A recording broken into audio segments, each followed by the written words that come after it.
be very clear. You've given enough indications that this time it's going to be very different. The war has been going on for a very, very long time, but this war is very different. So one cannot perhaps rule out the possibility of a ground offensive to take place, keeping in mind the mobilization of troops that have taken place. Give us a sense of the criticality at this point in time. That's very important for viewers to understand, because I'm sure your viewers have watched the multiple rounds of fighting between Israel and Hamas inside the Gaza Strip. And it's important to remember something about this particular round.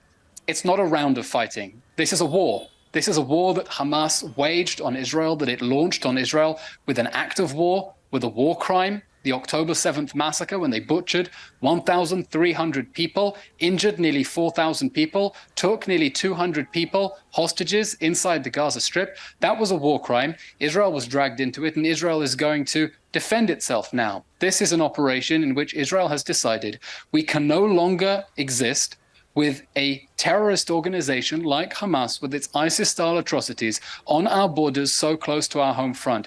At the end of this war, we will create a new reality inside the Gaza Strip in which the terrorist organization that perpetrated the October 7th massacre, the worst terror attack in world history after 9/11, will no longer have an ability to harm Israeli civilians. Hamas is ISIS.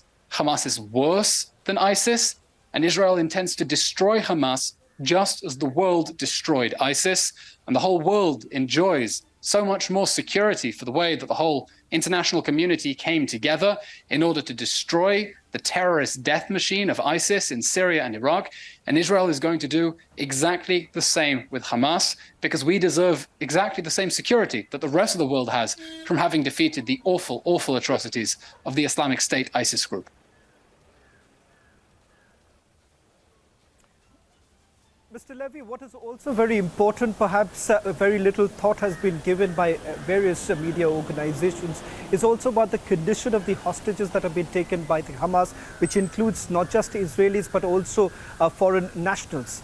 Perhaps you've had some time to ponder upon this and questions that are essentially being asked. Could you give us a sense of what's the current situation like? How exactly is the government going to take this forward? Because that is going to be another major concern. If at all you go ahead with a ground offensive, what really happens to those very hostages who are still inside Gaza?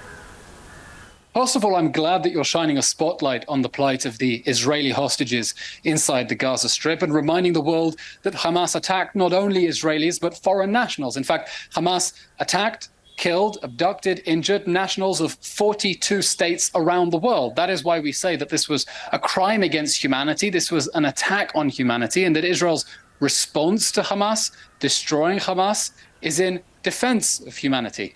And let me be clear, the hostages that Hamas has taken inside the Gaza Strip, many of them civilians, children, some babies as young as a few months old, some elderly over the age of 80, without their medication. We do not know what fate has happened to them, in what ways Hamas is abusing them, how it's torturing them. And we demand the immediate and unconditional return of our hostages.